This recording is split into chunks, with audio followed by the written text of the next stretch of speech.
We're here at Lakota Ranch preparing for the 2014 RD USA conference, and on the other side of the trees are two cows.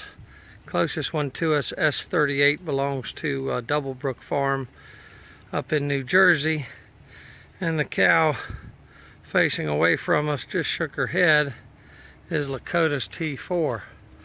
Now what's interesting is both cows are in the paddock here and have decided that that little calf belongs to them. Both cows are nursing that calf. Both cows won't leave that calf's side.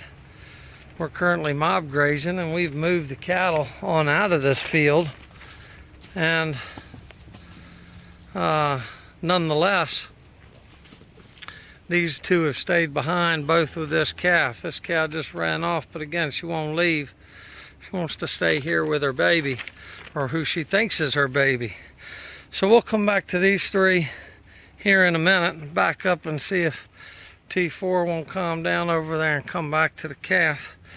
But other cases I've seen, I had two cows one time calve in a field, and I tagged the babies minutes after they were born, came back the next morning, and the cows had switched calves. So there's lots of things that can happen.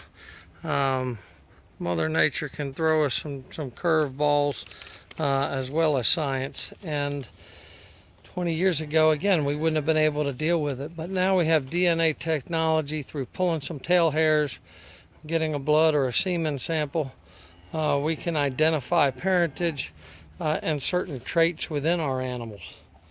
The Devon breed is the oldest breed known to have been formally recorded, and all other British breeds followed suit soon after in the 18th century. What that really means is we've got 125, 150 generations of recorded parentage on the oldest Devons, and less than that on some others. Different countries had different rules of regulation, but in this country, Devons were developed as a multi-purpose breed, and very good records were kept. The Devon fell out of favor in the 80s and 90s, and the good thing about that is that the men and women who owned Devon cattle during that time had a dedication to the breed and to the purity of the genetics, and were very diligent about keeping accurate records. If we were to look at, on a genetic level, the animal most like the colonial Devon would probably be the American milking Devon. Again, the Devon is the purest of any beef breed, but with the existence of the pole gene, black noses and white marks still occurring within the breed every once in a while, it's obvious that some mistakes have been made, whether deliberate or unintentionally.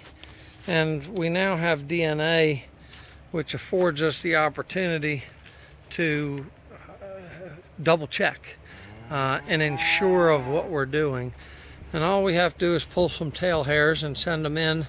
And yes, there are fees associated with it. But to take the oldest beef breed in recorded history and maintain the records as accurately as possible is our greatest charge as Devon breeders. And we have a tool to help us do it.